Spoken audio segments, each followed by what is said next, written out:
চোখ তুলে হানিয়ার দিকে তাকালে দেখতে পায় হানিয়া বন্ধ চোখের কোণ বেয়ে অশ্রু গড়িয়ে পড়ছে। চোখ থেকে নজর সরিয়ে ঠোঁটের দিকে তাকালে দেখে সেখান থেকেও রক্ত গড়াচ্ছে। হানিয়া চোখের অশ্রু আর ওষ্ঠের রক্ত দুটোই চাপেনের বুকে জ্বালা ধরিয়ে দেয়।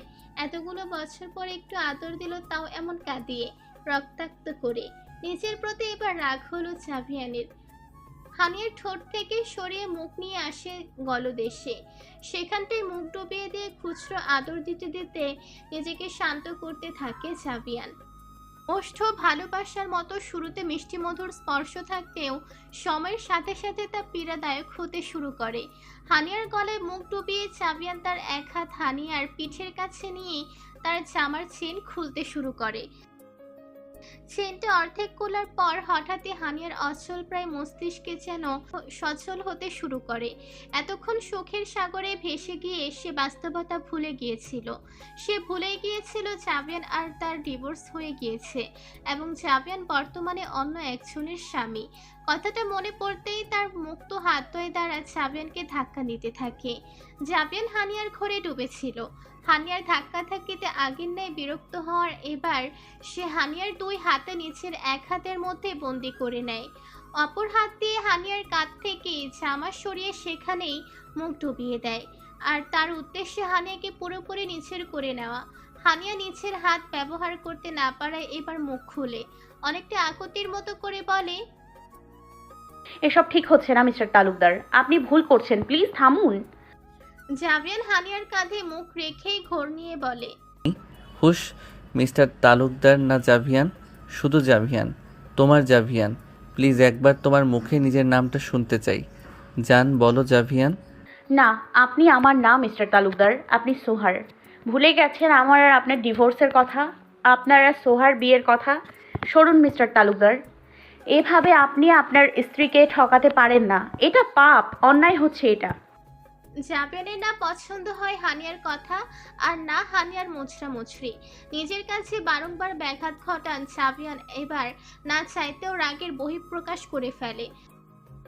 ঠোঁটের ন্যায় হানিয়ার কাঁধেও সছরে কামড়ে ধরে। ব্যথায় হানিয়া কুকড়ে যায়। সহ্য করতে না পেরে শব্দ করে কেঁদে দেয়। হানিয়ার কান্না যেন জাভিয়ানকে নিচের ধ্যানে ফেরায়। হানিয়ার কান্না যেন তার বুকে শত শত খঞ্জরের আঘাত দেয়। হানিয়ার কাজ ছেড়ে দিয়ে তড়াক করে তার উপর থেকে নিচের ভর সরিয়ে নেয়। হানিয়ার দিকে তাকালে সে দেখতে পায় হাপুস নয়নে কাঁদছে হানিয়া। নিমেষে জাভিয়ানের মাথা উলটপালট হয়ে যায়। বারংবার তার দ্বারা আঘাত পেয়ে হানিয়া কেঁদে ওঠে, সে কিছুতেই মেনে নিতে পারছে না। হানিয়ার হাত দুটো মুক্ত করে দিয়ে অস্থির হয়ে প্রশ্ন করে, জান ব্যথা পেয়েছো? আমি সরি কলিজা, ভীষণ ভীষণ সরি। আমি তোমায় কষ্ট দিতে চাইনি, কিন্তু কেমনে কেমনে জানি হয়ে গেল। আই অ্যাম সরি হানি। দেখি কই ব্যথা পেলে। কথাগুলো বলে জাভিয়ান নিচে চেক করতে থাকে হানিয়ার কাঁধ। হানিয়ার ডান কাঁধের একটা বড় জায়গা জুড়ে নিজের দাঁতের আঘাত দেখে জাভিয়ানের অন্তর ব্যথিত হয়। কি করবে ভেবে না পেয়ে পুনরায় মুখ ডুবিয়ে চুমু দিতে থাকে। তার ধারণা তার চুমুতে হানিয়ার ব্যথা কমে যাবে। নিজেকে মুক্ত পেয়ে এবার হানিয়া এক চুল সময় অপচয় করে না। সর্বশক্তি দিয়ে জাভিয়ানের ধাক্কা দিয়ে নিজের কাছ থেকে দূরে সরিয়ে দেয়। তারপর নিচেও গড়িয়ে বেডের অপর পাশ থেকে বেড থেকে নেমে যায়। বিষয়টি এত তাড়াতাড়ি ঘটে যে জাভিয়ানের মস্তিষ্ক বিষয়টার সাথে সাথে বুঝতে পারে না। কিন্তু যতক্ষণ বুঝতে পারে ততক্ষণ হানিয়া তার জামা ঠিক করে দরজার দিকে ছুট লাগিয়েছে। জাভিয়ানও তার পেছনে ছুট লাগিয়ে তাকে পুনরায় নিচের বাহু ধরে নিয়ে আসে। হানিয়া ছটফট করে সেখান থেকে সরে আসতে চাইলে জাভিয়ান তাকে বেডে এনে ফেলে। হানিয়াকে নিচের আয়ত্তে নেওয়ার চেষ্টা করে, কিন্তু এবার কিছুতেই হানিয়া তার আয়ত্তে আসে না। বরং হানিয়া নিজেকে মুক্ত করতে না পেরে শব্দ করে কাঁদতে থাকে, যা জাভিয়ানের বুকে আগুন চালিয়ে দেয়। এক পর্যায়ে জাভিয়ান হানিয়াকে ধমকে বলে, সমস্যা কি? এমন করছো কেন? ছাড়ুন আমাকে, আপনি ভুলে গেছেন আমাদের ডিভোর্সের কথা। আপনি পরপুরুষ হয়ে আমায় এভাবে অপবিত্র করতে পারেন না। অপবিত্র? জাভিয়ানের স্পর্শ হানিয়াকে অপবিত্র করেছে, এটাই হানিয়া মনে করে। জাভিয়ান হানিয়ার কথা শুনে ভীষণ কষ্ট পায়, কিন্তু পরক্ষণেই তার একটা মনে পড়ে যে হানিয়া জানে না সেদিন তাদের ডিভোর্স হয়নি এই বিষয়টা। জাভিয়ান হানিয়াকে বিষয়টা জানানোর জন্য বলে, আমাদের কোনো কালেই ডিভোর্স হয়নি। ওই পেপারসগুলো জাস্ট তোমায় একটু কষ্ট দেওয়ার জন্য ছিল আর সোহার সামনে নাটক করার জন্য। তুমি আমার জন্য হালাল হানিয়া, আমার বউ তুমি। আজও প্লিজ এমন করে না বউ। হানিয়ার মনে হয় জাবিয়ান এইসব বানিয়েই বলেছে। সে আরো উচ্চস্বরে কেঁদে বলে, না, আপনি মিথ্যা বলছেন। প্লিজ আমায় ছেড়ে দিন, আমায় যেতে দিন। হানিয়া এমনভাবে আকুতি মিনতি করছে যেন জাবিয়ান তাকে ধর্ষণ করেছে, যেমনটা একজন ভিকটিম একজন রেপিস্টের কাছে করে। জাবিয়ানের সহ্য হয় না হানিয়ার এমন আকুতি ভরা কান্না ও কথা। সে হানিয়াকে ছেড়ে দিয়ে উঠে বসে। হানিয়াও ছাড়া পেয়ে তড়াক করে শোয়া থেকে বসে যায়। হাত পা তার আগের চেয়েও দ্বিগুণ হারে কাঁপছে। বেড থেকে নামতে চাইলে জাবিয়ান তার হাত ধরে হ্যাচকা টান দিয়ে পুনরায় শুয়ে দেয়। তারপর নিচেও হানিয়ার বুকের উপর মাথা দিয়ে চোখ বন্ধ করে নেয়। হানিয়া তাকে সরানোর চেষ্টা করলে জাবিয়ান এবার সিরিয়াস রেগে যায়। বুক থেকে মাথা উঠিয়ে হানিয়ার চোয়াল এক হাত দিয়ে ধরে রেগে হিসিয়ে বলে, আজকের জন্য যথেষ্ট করেছো, এবার থামো, চুপচাপ ঘুমাতে দাও, না হলে যেটা করতে চেয়েছিলাম সেটা করেই তবে নিব। হানিয়া কাঁপা কাঁপা গলায় বলে, আমি নিজের রুমে চলে যাই, তারপরে আপনি ঘুমান। তোমাকে তোমার রুমে যেতে দেই, তারপর তুমি আবার পালাও আমার থেকে, তাই না? সেটা তো হচ্ছে না। একবার যখন তোমায় ফিরে পেয়েছি, নিজের দেহে প্রাণ থাকতে আর ছাড়ছি না। ভেবো না অসুস্থ, তাই ছাড় পেয়ে গেছো। এই শরীরে এখনও যেই স্ট্যামিনা আছে তা দিয়ে তোমায় আগামী 1 সপ্তাহ বিছানায় রাখতে সক্ষম। কিন্তু না, আমি এখনই তোমায় নিজের করব না। আমার কথা প্রমাণ করে তবেই তোমাকে পূর্ণ অধিকারে নিজের করব। কিন্তু আজ তুমি যেটা করলে আর বললে, সেটার জন্য একদিন তুমি ভীষণ লজ্জিত হবে, মিলিয়ে নিও। জাবিয়ান হানিয়ার চোখে চোখে রেখে কথাগুলো বলে। হানিয়া জাবিয়ানের কথা দৃঢ়তা দেখে বিভ্রান্তিতে পড়ে যায়। এতটা দৃঢ় বিশ্বাস নিয়ে কেউ মিথ্যা কথা বলতে পারে না। তাহলে জাবিয়ান যা বলছে তাই সত্যি? কথাটা মনে হতে তার বুকটা কেঁপে ওঠে। চোখ তুলে জাবিয়ানকে দেখে যে কিনা বর্তমানে তারই বুকে আয়েশ করে ঘুমানোর প্রস্তুতি নিচ্ছে। জাবিয়ান গমগমে আওয়াজে বলে, মাথায় হাত বুলিয়ে দাও। কথাটা এক প্রকার ধমকের মতোই শোনা যায়। হানিয়া ভয় পেয়ে সাথে সাথে জাবিয়ানের চুলে হাত ডুবিয়ে দেয়, আলতো হাতে টেনে দিতে থাকে। জাবিয়ানের মাথায় হাত বুলিয়ে দিতে দিতে এক পর্যায়ে সেও ঘুমিয়ে পড়ে। বর্তমান কারো ডাকে জাবিয়ানের ধ্যান ভঙ্গ হয়। চোখ খুলে দেখে রাশিদ এসেছে। সে হাঁপাতে হাঁপাতে বলে, স্যার, কাজটা হয়ে গেছে। কথাটা শুনে জাবিয়ানের মুখে একটা বাঁকা হাসি ফুটে ওঠে। বসা থেকে উঠে দাঁড়িয়ে চেয়ারের পেছনে ঝুলিয়ে রাখা কোট হাতে নিয়ে যেতে যেতে বলে, চলো, অবাধ্য পাখির উড়াউড়ি থেমে আসবে, এবার বন্দি হবে সে, তরপাতে থাকবে আমার ঠিক করে দেওয়া আকাশ সীমার মাঝে। ট্রেনিং চলাকালীন পুরোটা সময় আজ হানিয়া মুখ লটকিয়ে রেখেছিল। সব সময় সবার সাথে মুখে মিষ্টি হাসি নিয়ে কথা বলা হানিয়ার এমন গোমরা মুখ তার কলিগদের কাছে বিস্ময়ের বিষয়। কি হয়েছে জিজ্ঞাসা করলেও বলছে না কিছুই। রুমানাও সকাল থেকে তাকে ওই হোটেল ছেড়ে আসার কারণ জিজ্ঞাসা করে করে মাথা খেয়ে ফেলেছে। কিন্তু হানিয়া যেন আজ ভালো করে কারোই প্রশ্নের জবাব দিবে না ঠিক করেছে।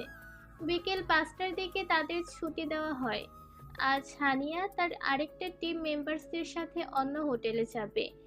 ট্রেনিংয়ে এসে এমন হোটেলের চেঞ্জ করা সহজ বিষয় ছিল না, তাও সে অনেক কষ্টে ম্যানেজ করেছে। হানিয়া তার টিম মেম্বারসদের সাথে বের হয় তাদের জন্য বরাদ্দকৃত মিনি ভ্যানে চড়ে বসে। সকলে বেশ ফ্রি মাইন্ডের, হাসি মজা করেই রাস্তা পার করছে। সকলের এই হাসি মজার মধ্যে হানিয়াকে চুপচাপ বসে থাকতে দেখে তার এক কলিগ সোহাগ জিজ্ঞাসা করে, কি হয়েছে হানিয়া তোমার? আজ সকাল থেকেই তোমাকে চুপচাপ দেখছি। কোনো বিষয় নিয়ে চিন্তিত নাকি তুমি? সোহাগের প্রশ্নে সকলে হাসাহাসি থামিয়ে হানিয়ার দিকে তাকায়। সকলের চোখে জানার আগ্রহ। হানিয়া মেয়েকে হাসি দিয়ে বলে, তেমন কিছু না সোহাগ ভাই, একটু ক্লান্ত লাগছে। তোমার মুখ এই কথা বললেও চোখ তো বলছে আরেক কাহিনী। সেখানে পুরোটাই বিষাদ দেখাচ্ছে। কাউকে ছেড়ে আসার কষ্ট নুয়ে পড়েছে বারবার। সমস্যা না থাকলে আমাদের খুলে বলতে পারো তোমার সমস্যাগুলো। যদি আমরা কিছু পরামর্শ দিয়ে তোমার সাহায্য করতে পারি। সকলে সোহাগের কথায় সম্মতি দিতে ওঠে। হানিয়া বলে, তেমন কিছু না, জার্নিটা আমার সাথে স্যুট করে না, ক্লান্ত আমি, তাই এমনটা লাগছে। সবাই বিশ্বাস করলেও সোহাগের বিশ্বাস হয় না। সে মানুষ চিনতে ভীষণ পটু, সহজে চোখ দেখে মানুষের মনের অবস্থা বলে দিতে পারে। হানিয়ার মন খারাপ দেখে সোহাগ প্রস্তাব দেয়, প্রতিদিন তো ট্রেনিং শেষে হোটেলে ফিরে যাই, চলো আজ একটু ঘোরাঘুরি করা যাক। সামনেই একটা পার্ক আছে, ওইখানে যাওয়া যাক। কি বলো সবাই? কাল তো ফ্রাইডে, তেমন ঝামেলা হবে না। সবাই হৈ হৈ করে ওঠে তার কথা শুনে। কিছুক্ষণ পর তাদের গাড়ি পার্কটার সামনে এসে পৌঁছালে তারা সবাই নেমে পড়ে। হানিয়া পার্কটা চেনে, কলেজে আর ভার্সিটি লাইফে এখানে তার বহুবার আসা হয়েছে। সকলে গাড়ি থেকে নেমে এদিক সেদিক হাঁটাহাঁটি করতে থাকে, কয়েকজন আবার ফাস্ট ফুড খেতে থাকে। তাদের সকলের থেকে ব্যতিক্রম অবস্থায় থাকে হানিয়া। একটা বেঞ্চে চুপ করে বসে থাকে সে। সোহাগ এসে তার পাশে বসে। হানিয়া তাকে দেখে সৌজন্যসূচক হাসি দেয়। সোহাগ পুনরায় আগের প্রসঙ্গ তোলে, জিজ্ঞেস করে কি হয়েছে তার। হানিয়া এবারও কিছুই বলে না। হানিয়ার বারবার এমন ইগনোর করে যাওয়ায় সোহাগ সিদ্ধান্ত নেয় আর জিজ্ঞেস করবে না। সোহাগে ভীষণ ক্ষুধা লেগেছে। পার্কের বাহিরে একটা ঝালমুড়িওয়ালাকে দেখে তার ঝালমুড়ি খেতে মন চায়। সে হানিয়াকে অফার করে তার সাথে ঝালমুড়ি খাওয়ার। ক্ষুধা হানিয়ারও পেয়েছে, তাই সে সোহাগের অফার একসেপ্ট করে। তার সাথে চলে আসে পার্কের বাহিরে ঝালমুড়িওয়ালার কাছে। ঝালমুড়ির প্যাকেট হাতে নিয়ে খেতে খেতে তারা হাঁটতে থাকে। সোহাগ ছেলেটা অন্যকে হাসাতে ওস্তাদ। সে এমন এমন ফানি কথা বলেছে যেটা শুনে হানিয়া না হেসে পারে না। তাদের ঝালমুড়ি খাওয়া শেষ। লাস্টের মুঠে হানিয়া একটা মরিচ খেয়ে ফেলে। মরিচ বা ঝাল জাতীয় কিছু খেতে পারে না হানিয়া ছোট থেকেই, অ্যালার্জি আছে তার। মরিচ মুখে পড়ায় হানিয়ার হঠাৎই শ্বাসকষ্ট হতে শুরু করে। সোহাগ তার এমন অবস্থা দেখে হকচকিয়ে যায়। তারা সবাই নিজেদের ব্যাগগুলো গাড়িতে রেখে গাড়ি লক করে এসেছে, সাথে শুধু পার্স আর ফোন। সোহাগ হানিয়াকে এক সাইডে দাঁড় করে রাস্তার অপর পাশে যায় হানিয়ার জন্য পানি আর ঠান্ডা কিছু আনার জন্য। এর মধ্যেই হঠাৎই একটা বড় মাইক্রোভ্যান এসে হানিয়ার সামনে থামে। সেখানে থেকে দুজন মেয়ে বের হয়ে হানিয়াকে টেনে হিঁচড়ে গাড়িতে তুলে শো করে গাড়ি চালিয়ে চলে যায়। আশেপাশের পথচারীরা এসে তাদের আটকানোর আগেই গাড়িটা চলে যায়। সোহাগ রাস্তার অপর পাশ থেকে ঘটনাটা প্রত্যক্ষ করে সে আসার আগেই যা ঘটে গেছে। আসিয়ান, আয় আসিয়ান, কই তুই? আয় আমার সামনে আয়, চাপকে তোর পিঠের ছাল তুলে নিজের মনটা শান্ত করি। একটা স্কেল হাতে ছেলেকে খুঁজতে খুঁজতে কথাগুলো বলছিল স্পর্শ। স্কুল থেকে নালিশ এসেছে ছেলেটার নামে। তার এক মেয়ে ক্লাসমেটের চুল টেনে ছিঁড়ে ফেলেছে। মেয়েটার দোষ শুধু এটুকু যে মেয়েটা বসার কোনো জায়গা না পেয়ে আশিয়ানের পাশে বসেছিল, তাই আশিয়ান এমনটা করেছে। নিত্য নতুন দিন, স্কুল থেকে এমন নালিশ আসায় স্পর্শ ত্যাক্ত বিরক্ত। আজ একটা হেস্তনেস্ত করে তবেই দম নিবে সে। দোতলা বাড়িটার সবগুলো রুমই দেখা শেষ তার। বাকি আছে এই বাড়ি আর তালুকদার বাড়ির বিশেষ মানুষটির রুম আর তার শ্বশুর শাশুড়ির রুম। স্পর্শ কি মনে করে আগে শ্বশুর শাশুড়ির রুমটায় যায়। হানিয়ার জন্য বরাদ্দকৃত রুমটির দরজায় হ্যান্ডেল পর্যন্ত আশিয়ানের হাত পৌঁছায় না, কথাটা স্পর্শের মনে আছে। তাই ওই রুমের দিকে আর যায় না। শ্বশুর শাশুড়ি রুমে এসে দেখে তারা দুজন পাশাপাশি বসে আছে, একদম রোবটের মতো। বিষয়টা বেশ সন্দেহজনক লাগে। সে রুমে ঠুকতে ঠুকতে বলে, আসিয়ান এখানে এসেছে? মিস্টার আর মিসেস মির্জা আমতা আমতা করে না করে দেয়। তাদের এই আমতা আমতায় স্পর্শের মনে সন্দেহের বীজ বপন করে সে একটু পরীক্ষা করে দেখার জন্য বলে, ও, আমি ভেবেছিলাম ওর জন্য আনা চকলেটগুলো এখন দিব, এরপরে দিলে তো রাতে আর ডিনার করতে চাইবে না। থাক, আমি না হয় খেয়ে ফেলবো চকলেটগুলো। চকলেটের কথা শুনেই দুষ্টু আশিয়ান দাদা দাদির পেছন থেকে লাফ দিয়ে বের হয়ে আসে। তারপর লাফাতে লাফাতে বলে, আম্মু, আম্মু, আমি এই যে, দাও চকলেট দাও। কাছে আসো সোনা বাবা, দিচ্ছি। আশিয়ান ভোলা ভালা মনে মায়ের কাছে চকলেট খাওয়ার আশায় গেলেও খায় স্কেলের বাড়ি। ভ্যাবা করে কাঁদতে শুরু করে দেয় মায়ের হাতে মার খেয়ে আর ধোকা খেয়ে। স্পর্শ আরেকটা দেওয়ার প্রস্তুতি নিতে মিসেস মির্জা আশিয়ানকে স্পর্শর সামনে থেকে সরিয়ে নিয়ে আসে। নাতিটা তার বড্ড আদরের। স্পর্শ শাশুড়িকে নালিশ দিয়ে বলে, আম্মা আপনাদের আশকারা পেয়ে আজ এমন বাদর হয়েছে। নিত্যদিন ওর স্কুল থেকে কমপ্লেন আসে ওর বাদরামের জন্য। নাতিকে আদর করতে করতে বলে, একটু একটু এই বয়সে সবাই করে, তার জন্য মারবি তুমি?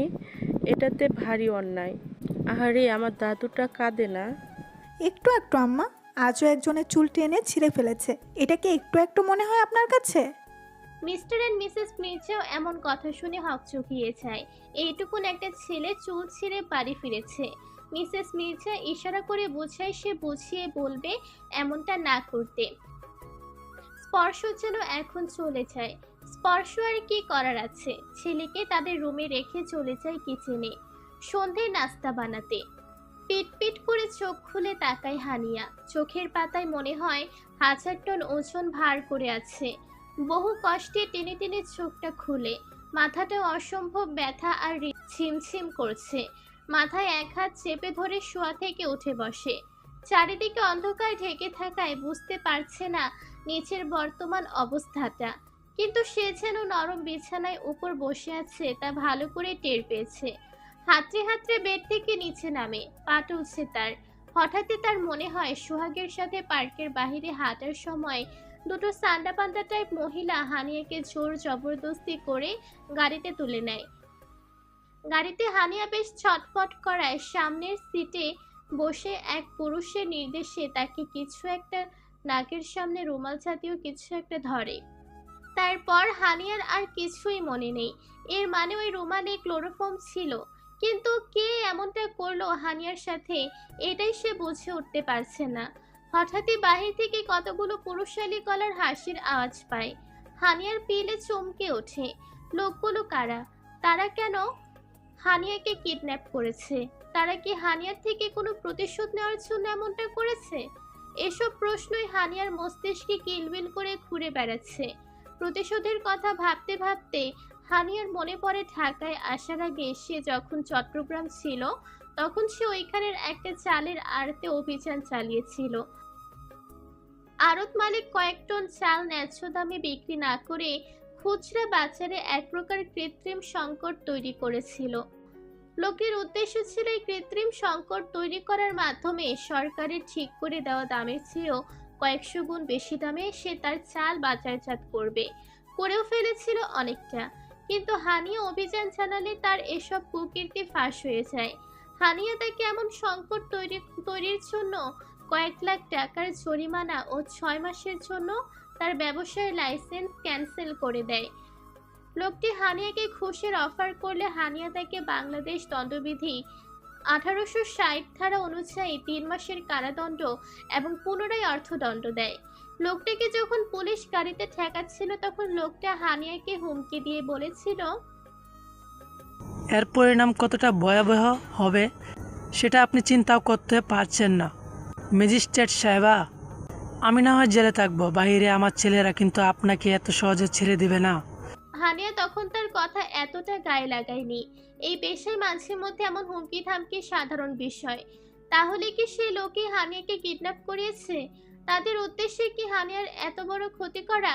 প্রশ্নটা মাথায় আসতেই হানিয়ার পুরো শরীর হিম হয়ে যায়। হানিয়া ভাবাভাবি বাদ দিয়ে তাড়াতাড়ি করে রুমের লাইটের সুইচ খুঁজতে থাকে। কিছুক্ষণ খোঁজার পর পেয়েও যায়। তাড়াতাড়ি লাইট চালিয়ে পুরো রুমটায় একবার চোখ বোলায়। বেশ সুন্দর আর পরিপাটি করা এক একটা রুমে তাকে রাখা হয়েছিল। আভিজাত্যপূর্ণ রুমটা দেখে হানিয়ার মাথায় আবার একটা প্রশ্ন আসে, প্রতিশোধ নেয়ার জন্য যারা কিডন্যাপ করে তারা ভিকটিমদের এত সুন্দর রুমে রাখে? মুভিতে তো দেখেছি কেমন বিশ্রী সব জায়গায় রাখা হয় ভিকটিমদের, কিন্তু আমার ক্ষেত্রে ভিন্ন চিত্র। দরজা খোলার আওয়াজে হানিয়ার আত্মা শরীর ছেড়ে বের হয়ে আসতে চায়। কি করে নিজেকে বাঁচাবে ভাবতে ভাবতে চোখ যায় একটা ফ্লাওয়ার বাসের দিকে। তেমন ভারী বা আত্মরক্ষার জন্য যথেষ্ট না হলেও ফ্লাওয়ার বাসটা হাতে তুলে নেয়। তারপর দরজার পাশে গিয়ে দাঁড়িয়ে পড়ে। লোকটি দরজা খুলে ভেতরে প্রবেশ করলে হানিয়ার পেছন থেকে লোকটার মাথায় বাড়ি দেয়। লোকটা ব্যথায় মাথার পেছনটা চেপে ধরে নিচে বসে পড়ে। হানিয়া ফ্লাওয়ার ভাসটা হাতে নিয়েই দৌড়ে রুম থেকে বের হয়ে আসে, কিন্তু ড্রয়িং রুমে এসে বসে থাকা কয়েকজনকে দেখে হানিয়ার চোখ রসগোল্লার মতো বড় বড় হয়ে যায়। হাত থেকে ফ্লাওয়ার ভাসটাও পড়ে যায়। ভাইয়ের বুকে মাথা রেখে ফুপিয়ে ফুপিয়ে কেটে যাচ্ছে হানিয়া।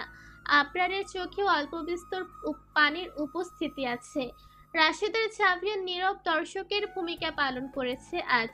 রাশেদ তার মাথায় পেছনে আলো হয়ে যাওয়া জায়গায় বরফ ডলতে ডলতে ভাই বোনের এই মিলন দেখছে। জাভিয়ানের কাছে শুরুতেই বিষয়টা খুশির কারণ হলেও সময় গড়ানোর সাথে সাথে তার মেজাজও ভালোর দিক থেকে খারাপের দিকে গড়াচ্ছে। 1 ঘন্টা হতে চলল হানিয়া কাছে আবরারকে ধরে। এত কান্না করলে পরবর্তীতে শরীর খারাপ করবে না? এছাড়া হানিয়ার চোখের পানি তার সহ্য হয় না এখন, চাই সেটা সুখের বা দুঃখের। জাভিয়ান না পারাতে বলেই দেয়, এখন একটু থামো, আর কত কাঁদবে? পরে শরীর খারাপ করবে তো। হানিয়া কি জাভিয়ানের কথা শোনার মানুষ? সে তার মতো নাক টানতে টানতে কাঁদা চালিয়ে যায়। জাভিয়ান আবরারের দিকে অসহায় চোখে তাকালে আবরার বুঝতে পারে জাভিয়ানের তাকানো মানে। তাই সে হানিয়ার মাথায় হাত বুলিয়ে দিতে দিতে বলে, আরে কাঁদে না বোনু, কান্না থামা। হানিয়া নাক টানতে টানতে বলে, থামছে না তো।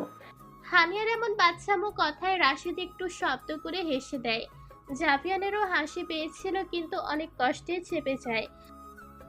আবরারও এত বড় বোনে এমন বাচ্চামো দেখে হেসে দেয়। হানিয়ার মাথায় কিছুক্ষণ হাত বুলিয়ে তাকে শান্ত করে।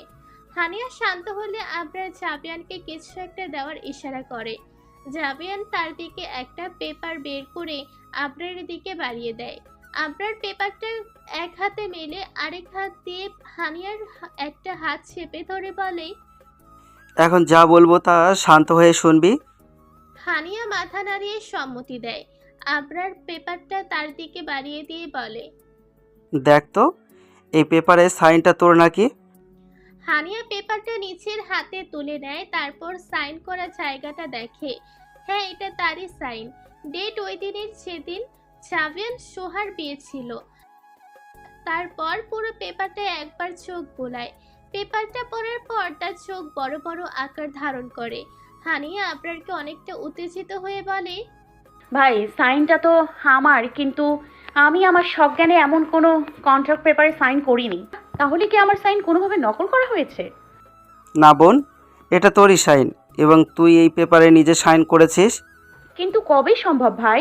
আমার তো এমন কোনো পেপারে সাইনের কথা মনে পড়ছে না। বিষয়টা আমি তোকে ক্লিয়ার করছি। যেদিন জাবিহান সোহানের সাথে বিয়ে হয়েছিল, সেই দিন সেন্টারের বাগানে জাবিহান তোকে একটা পেপার সাইন করিয়েছিল না? হ্যাঁ, কিন্তু ওটা তো আমাদের ডিভোর্স পেপার ছিল। না, ওইটা ডিভোর্স পেপার না, বরং এই কন্ট্রাক্ট পেপারটা ছিল। ডিভোর্সের নাম করে জাবিহান তোকে এই পেপারে সাইন করিয়েছিল। হানিয়া হতভম্ব হয়ে যায় আবরারের কথা শুনে। ওই দিনে সাইন করা পেপারটা যদি ডিভোর্সে না হয়, তার মানে দাঁড়ায় সে হানিয়া আর জাভিয়ান এখনো হাজবেন্ড ওয়াইফ, তাদের ডিভোর্স হয়নি। জাভিয়ান তাহলে কাল সত্যই বলেছিল, কিন্তু এমন 2 নম্বরে কাজ করার কারণটা কি? হানিয়া প্রশ্নটা নিচের মধ্যে চেপে না রেখে করেই ফেলে। সে আবরারকে জিজ্ঞাসা করে, আর কি কারণে তোমার আদরের শালা এমন 2 নম্বরই কাজটা করলো, যেখানে সে সবার সামনে আমায় ডিভোর্স দেওয়ার কথা বলেছিল? নাকি তার ঘরে একজন আর বাহিরে একজন রাখার উদ্দেশ্য ছিল? হানিয়ার শেষ কথায় জাভিয়ানের পায়ের রক্ত মাথায় উঠে যায়। জাভিয়ানকে আর কত নিচে নামাবে এই মেয়ে? অতীতের ভুলের মাসুল কি তার দেওয়া শেষ হবে না এই জীবনে? আর আবরার আর রাশেদেরও হানিয়ার কথাটা পছন্দ হয় না। আবরার হানিয়ার কথায় বিরক্ত হয়ে বলে, তুই বারবার বেশি বুঝিস বলে আজ তোর আর জাবিহানের জীবন থেকে 5টা বছর নষ্ট হয়ে গেছে। সেদিন যদি অনুষ্ঠানের শেষ পর্যন্ত অপেক্ষা করতি, আজ তোদের একটা সুন্দর গোছানো সংসার হতো। কি বেশি বুঝি? আমি যা বুঝি ঠিকই বুঝি। আর অপেক্ষা করতে বললে এমন একটা ঘটনার দেখার জন্য যেটা কোনো স্ত্রীর পক্ষেই মেনে নেওয়া সম্ভব হতো না। আমার স্বামী আমায় ডিভোর্স দিয়ে আরেকজনকে বিয়ে করেছিল, এটা দেখার জন্য আমায় অপেক্ষা করতে বললে তুমি? সে না হয় আমায় ভালোবাসেনি, কিন্তু তুমি জানতে না আমি তাকে ভালোবেসেছিলাম। তুমি জানতে না আমার তাকে ছেড়ে আসার পর আমার মেন্টাল হেলথ কেমন হয়ে গিয়েছিল। আমি সুইসাইড করেছিলাম, কেন জানতে না? আব্বু আম্মুর ওইসব কথা যতটা আমায় প্রভাবিত করেছিল সুইসাইড করতে, তাকে ছেড়ে আসাও ঠিক সমানভাবে প্রভাবিত করেছিল। এসবই তুমি জানতে, তাহলে তুমি কিভাবে বললে আমায় অপেক্ষা করতে পুরো অনুষ্ঠান শেষ পর্যন্ত দেখার জন্য? তুমি পারতে এমনটা করতে নিজের ভালোবাসার মানুষের সময়। হানিয়া বসা থেকে দাঁড়িয়ে গিয়ে অনেকটা জোরে জোরেই কথাগুলো বলে। বেশ উত্তেজিত হয়ে পড়েছে সে। জাবিয়ান এক ধ্যানে হানিয়ার দিকে তাকিয়ে আছে। সে জানতো না ওই সময় হানিয়া এমন ট্রমার মধ্য দিয়ে গেছে যে এতটা ভালোবাসে হানিয়া তাকে সে কখনো কল্পনাই করতে পারেনি। আপনার হানিয়ার হাত ধরে তাকে বসানোর চেষ্টা করে। হানিয়া এক প্রকার ফুঁসছে। আপনার তাকে শান্ত করার জন্য বলে, না, পারতাম না আমি। এবার একটু শান্ত হয়ে বস, শোন আমার পুরো কথাটা। হানিয়া আপনারের হাত ছাড়িয়ে দিতে দিতে বলে, কোনো কথা শুনতে চাই না। তুমি তোমার শালার হয়ে ওকালতি করতে এসেছো, তাই না? আমি কিচ্ছু শুনতে চাই না। আমাদের ডিভোর্স হয়নি বলে আমি এখন ঢ্যাং ঢ্যাং করে তার সাথে সংসার করতে চলে যাব? যখন আমার একার ছিল তখনই আমার ভাগ্যে সংসার জোটেনি, এখন তো আবার ভাগিদার আছে। আমি মরে যাব তাও সতীনের সংসার করব না। আমায় যেতে দাও এখান থেকে, তাকে তার মতো সংসার করতে দাও। বলো আমায় আমার মতো বাঁচতে দাও। আর যদি বলি তোর সংসারে তুই ব্যতীত আর কোনো ভাগিদার নেই, তাহলে তো করবি। মানে? সোহা ওর স্বামী সংসার ছেড়ে কই গেছে? সোহার সাথেও ছাড়াছাড়ি হয়ে গেছে ওনার? মিস্টার তালুকদারের মা যেতে দিল তার বাড়ির আর তার ছেলের যোগ্য বউকে? যে কখনো ছিলই না সে আবার ছেড়ে যাবে কিভাবে? তোর স্বামী, তোর সংসার তোরই আছে, সেখানে আজ পর্যন্ত কেউ ভাগ বসাতে পারেনি। মানে কি? একটু খোলাসা করে বলো। আপনারের এবার রাগ হয়। বলতেই তো চেয়েছিল, কিন্তু নিজেই তো চিল্লাচিল্লি করে বিষয়টা জটিল করে ফেলেছে। আপনার রাগী গলায় বলে, খোলাসা করেই তো বলতে চাইছিলাম, তুই দিচ্ছিস বলতে। পুরো কথা না শুনেই তো লাফানো তোর অভ্যাসে পরিণত হয়ে যাচ্ছে হানিয়া। হানিয়া আপনারের কথা শুনে বাঁকা চোখে তাকায়। লাফালো কইসে, আজব তো। আপনার তাকে ধমক দিয়ে বলে, বস এখানে, আমার পুরো কথা শেষ না হওয়া পর্যন্ত একটা কথা বলবি না। হানিয়া ধমক খেয়ে চুপচাপ বসে পড়ে। এই পুরোটা সময় রাশেদ আর জাবিয়ান চুপ করে থাকে। আপনার হানিয়াকে সেদিন ঘটে যাওয়া সব ঘটনা খুলে বলে। কিভাবে সোহা মিসেস তালুকদারের ব্রেন ওয়াশ করে বিয়েটা করেছিল, আর জাবিয়ান ডিভোর্স পেপার নাম দিয়ে এই কন্ট্রাক্ট পেপারে সাইন করানো, সবটা বলে সে হানিয়াকে। যারা সোহার ঘটনা জানেন না তারা সিজন 1-এর লাস্ট পর্বটা পড়ে নিয়েন। সবটা শুনে হানিয়া থম মেরে বসে থেকে নিচের দিকে তাকিয়ে। আবারও তার সাথে ধোঁকা হয়েছে। ধোঁকা দেওয়া ব্যক্তিটি আগের জনই। এই লোকটার কত ধোঁকা এবং কষ্ট দিবে হানিয়াকে। হানিয়াকে বিচ্ছেদের যন্ত্রণা বোঝানোর জন্য ফেক ডিভোর্সের নাটক করা। কেন আগের দেওয়া যন্ত্রণা কষ্টগুলো বুঝি কম হয়েছিল? আপনার হানিয়াকে বলে, জাবিয়ান তোকে বোঝাতে চেয়েছিল ডিভোর্সই দেব, এই কথাটা বলাই যতটা সহজ, দিয়ে দেওয়া ততটা সহজ নয়।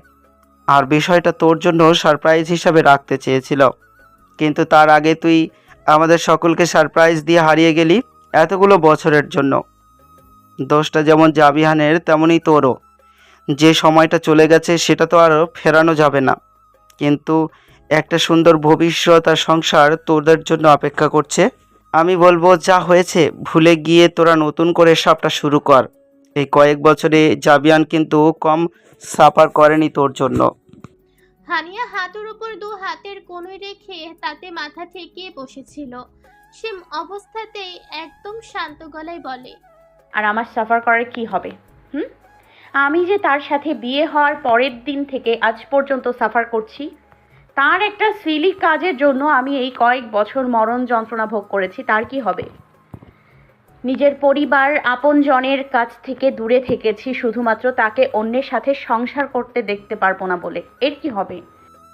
উপস্থিত তিনজন পুরুষের মধ্যে কেউ হানিয়ার প্রশ্নের জবাব দিতে পারে না। আপনার হানিয়াকে বোঝানোর ভঙ্গিতে বলে, আমি বললাম তো সেই সময়টা চলে গেছে, তার ফিরিয়ে আনা সম্ভব নয়, কিন্তু তোরা নতুন করে সবটা শুরু করতে পারিস। হানিয়া মাথা তুলে তাচ্ছিল্যের হাসি দিয়ে বলে, তোমার কি মনে হয় সবটা এতটা সোজা? আমি ভুলতে পারবো সব এত সহজে? ভুলতে পারা সহজ নয়, কিন্তু চেষ্টা তো করতে পারিস। আর সবথেকে বড় কথা, তোরা এখনও দুজন দুজনকে পাগলের মতো ভালোবাসিস, নাকি ভালোবাসিস না জাবিয়ানকে এখন আর? তাই সংসার করতে চাচ্ছিস না? নতুন কেউ এসেছে তোর জীবনে? হানিয়া কোনো উত্তর না দিয়ে চুপ করে বসে থাকে। আসলে সে থমকে গেছে প্রশ্নটা শুনে। ভালোবাসে না আবার কেমন প্রশ্ন? জাবিয়ানকে ভালোবেসে তো হানিয়া দিন দুনিয়ার সব ছেড়ে নিজেকেই নিজে নির্বাসন দিয়েছে। এত কিছুর পরও তাকে নাকি বলা লাগবে সে জাবিয়ানকে ভালোবাসে কিনা? আপনার এই প্রশ্নে হানিয়া নিস্তব্ধতা জাবিয়ানের মনকে ক্ষত বিক্ষত করছে। তাহলে কি সত্যি হানিয়া জাবিয়ানকে আর ভালোবাসে না? নতুন কেউ এসেছে হানিয়ার জীবনে? আপনার আবার প্রশ্ন করে। জবাব দিচ্ছিস না কেন? বল, ভালোবাসিস কিনা জাবিয়ানকে?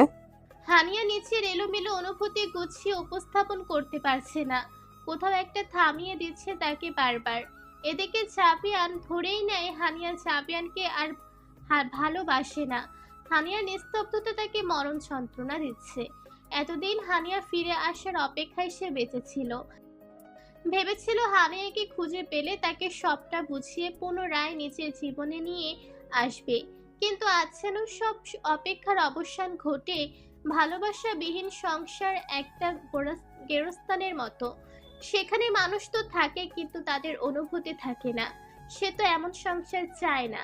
তাই সে তৎক্ষণাৎ একটা সিদ্ধান্ত নেয়। জাবিয়ান বসা থেকে উঠে দাঁড়ায়। তারপর দৌড়ে সেই রুমটায় চলে যায়, যে রুমটাই কিছুক্ষণ আগে হানিয়াকে রাখা হয়েছিল। সেই রুমটায় গিয়ে দরজা লক করে দেয়। রাশেদও তার পেছন পেছন ছুট লাগায়, কিন্তু সে রুমে ঢোকার আগেই জাবিয়ান দরজা লাগিয়ে দেয়। আবরার আর হানিয়াও জাবিয়ানের এমন কাণ্ডে কিছুটা ভড়কে যায়। রাশেদ দরজায় নক করতে করতে বলে, স্যার, কি হলো? এভাবে উঠে এলেন কেন? আর দরজাই বা লক করলেন কেন? স্যার, দরজা খুলুন।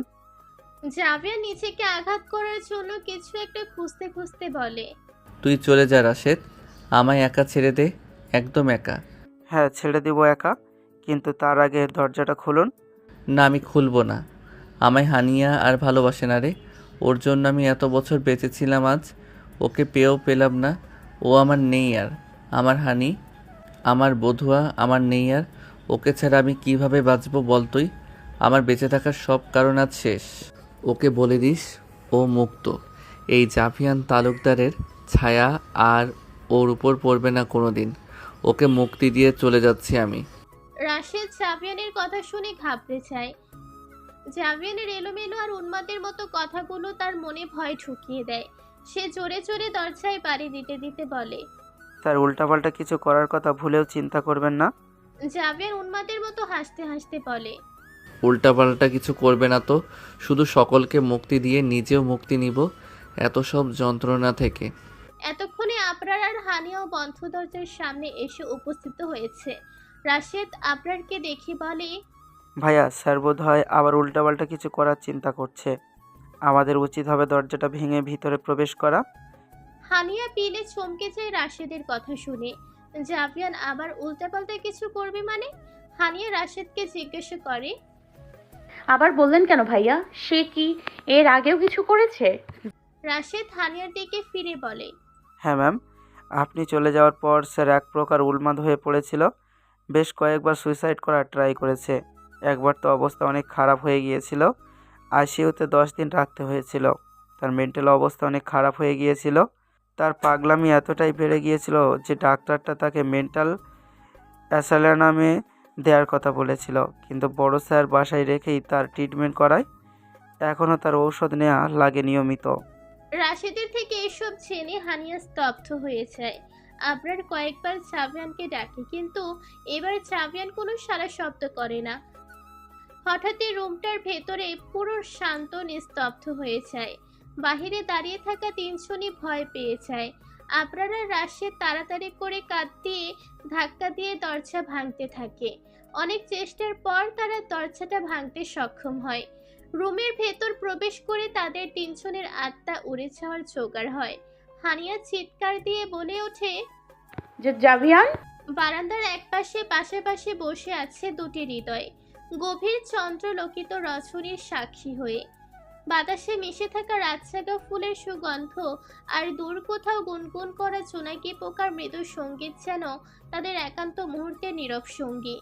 দুজনেই নীরব অথচ ভাষাহীন, সে নীরবতা তাদের হৃদয়ের গভীরতম অনুভূতির ভাষায় কথা বলে।